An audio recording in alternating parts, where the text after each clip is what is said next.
اعوذ باللہ من الشیطان الرجیم، بسم اللہ الرحمن الرحیم۔ مشکوٰۃ المصابیح کی 4515 حدیث میں حضرت جابر رضی اللہ تعالیٰ عنہ بیان کرتے ہیں، رسول اللہ صلی اللہ علیہ وسلم نے فرمایا، ہر بیماری کے لیے دوائی ہے۔ جب دوائی بیماری کے موافق ہو جاتی ہے تو مریض اللہ تعالیٰ کے حکم سے صحت یاب ہو جاتا ہے۔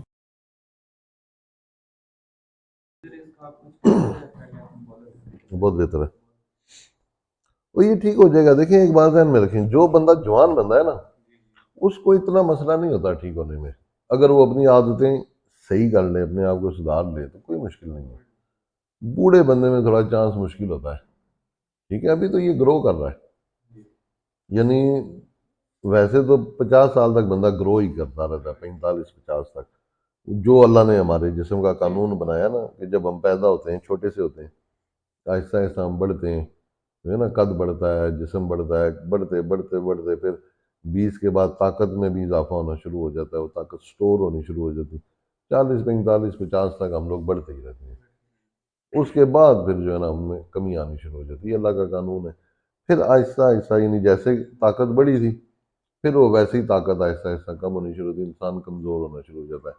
جگر کم کام کرے گا، دل کم کام کرے گا، گردے، ہمارے پٹھے، ہڈیاں، سب، حتیٰ کہ مغز بھی۔ جو بوڑھا بندہ ہوتا ہے نا، بچوں کی طرح ہو جاتا ہے۔ قرآن پاک میں بھی اللہ تعالیٰ نے ارشاد فرمایا کہ کچھ لوگوں کی میں نے عمریں کم رکھی ہیں، کچھ کی زیادہ رکھی ہیں، تو جن کی زیادہ رکھی ہیں تو وہ بالکل دوبارہ بچے کی طرح ہو جاتے ہیں، یعنی ان کا دماغ آہستہ آہستہ کام کرنا چھوڑ جاتا ہے۔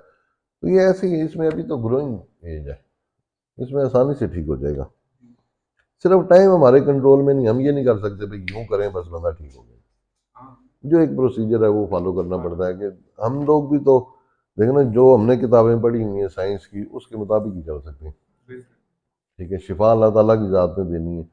ہر ڈاکٹر کی کوشش یہ ہوتی ہے، شفا تو اس نے اللہ سے ہی مانگنی ہے، مریض نے بھی اللہ سے ہی مانگنی ہے، شفا دینے والی ذات بھی اللہ کی ہے۔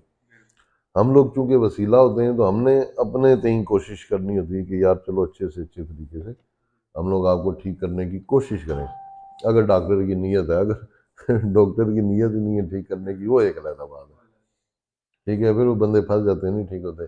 یا اگر کوئی ڈاکٹر یہ کہہ دیتا ہے کہ جی یہ ٹھیک ہی نہیں ہوتا، وہ ایک مایوسی انسان کے دماغ میں یا دل میں بیٹھ جاتی ہے، یعنی ڈاکٹر کو سوچ سمجھ کے بولنا چاہیے، بہتر تو یہی ہوتا ہے۔ لیکن کئی دفعہ کوئی بندہ ایسے کہہ دیتا نہیں جی ٹھیک ہی نہیں ہو سکتا، یہ تو دوائی آپ نے ساری زندگی کھانی ہے، تو وہ مریض کے ذہن میں وہ نہیں یار، ریت شیت ہے، تھوڑی انفیکشن ہے، اس طرح پتھری شتری کوئی نہیں، ایویں نہ پریشان ہو۔ ایسے تو سوچتے جاؤ گے مجھے وہ تو نہیں ہے، ایسے تو نہیں ہے، جو چیزیں آپ کے ٹیسٹ میں آئی ہوئی ہیں بس وہی ہیں، اس کے علاوہ کوئی فالتو چیز نہیں ہے،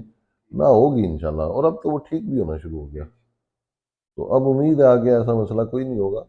اور کوئی اور بات بھی نہیں ہونی چاہیے۔ خوراک بھی میں نے آپ کو سمجھائی، اب آپ کی اپنی عقل ہے کہ اپنے آپ کو عقل مند ثابت کرتے ہیں یا بیوقوف ثابت کرتے ہیں کہ ان خوراکوں کو پکا رکھیں، جب ٹھیک ہو جائیں گے دوائی چھٹ جائے گی، دوائی ہم نے چھڑوا دینی ہے آپ کی، تو اس کے بعد اپنے آپ کو ٹھیک رکھنے کے لیے خوراکوں کا استعمال صحیح کرتے ہیں۔ ادھر آپ ٹھیک ہوتے جائیں، ادھر جا کے آپ کہیں جی میں ذرا ٹھیک ہو گیا ہوں تو سموسہ پلیٹ کھاؤں یا برگر کھاؤں، تو وہ پھر آہستہ آہستہ خرابی ہونی چاہیے۔ دیکھیں نا، ایک چیز کی وجہ سے آپ پہلے بیمار ہوئے، پھر آپ ٹھیک ہوئے، اس کے بعد اگر آپ پھر وہی عمل کرتے ہیں تو دوبارہ بیمار ہوں گے۔ ہاں، اگر وہ عمل نہ کریں تو کبھی بھی بیمار، ساری زندگی بندہ بیمار نہیں ہوتا، ٹھیک ہے۔ بھوک کے لیے کیا میڈیسن دینی ہے، یعنی جوان بندے ہو، اس میں آپ کا اختیار ہونا چاہیے، جتنا مرضی بڑھا لیں، 2 نوالے بڑھاتے جائیں روز، تھوڑی سی زبردستی کر لیں نا،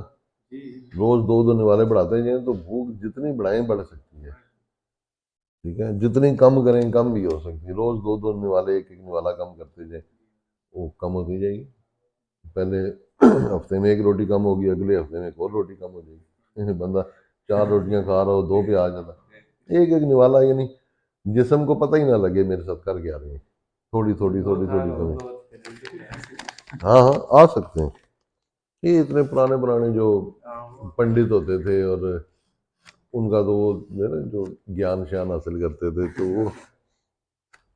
کتنا کتنا عرصہ بھوکے رہتے تھے، ٹھیک ہے، ہندوؤں کے دیکھو جو پڑے ایسے سکے ہوتے ہیں، یعنی پسلیاں بھی نظر آ رہی ہوتی ہیں، تو وہ بیسیکلی کم کھانے کی وجہ سے نا،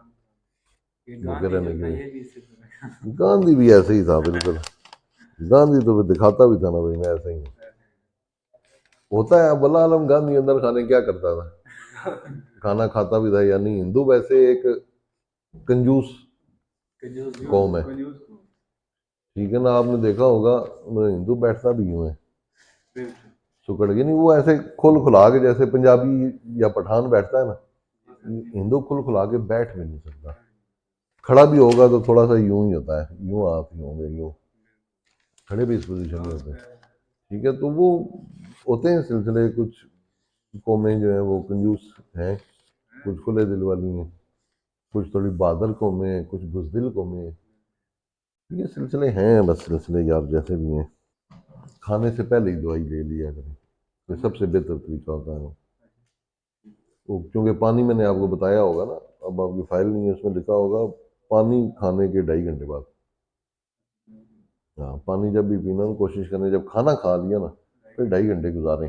وہ 2.5 گھنٹے میں کھانا اچھی طرح مکس ہو کے نا انتڑیوں میں چلا جاتا ہے ہضم ہونے کے لیے، لیکن اگر ہم اوپر سے پانی پی لیں نا کھانے کے، پھر وہ 12 گھنٹے لگائے گا، پھر وہ 12 گھنٹے میں مکس ہو کے تو انتڑیوں میں جائے گا، تو 12 گھنٹے پھر معدے کی جلن، درد، بدہضمی۔ ہاں، اگر بعد میں لینی ہو پھر 2.5 گھنٹے بعد۔ ہاں، 2.5 گھنٹے دونوں بہتر ہے اس میں۔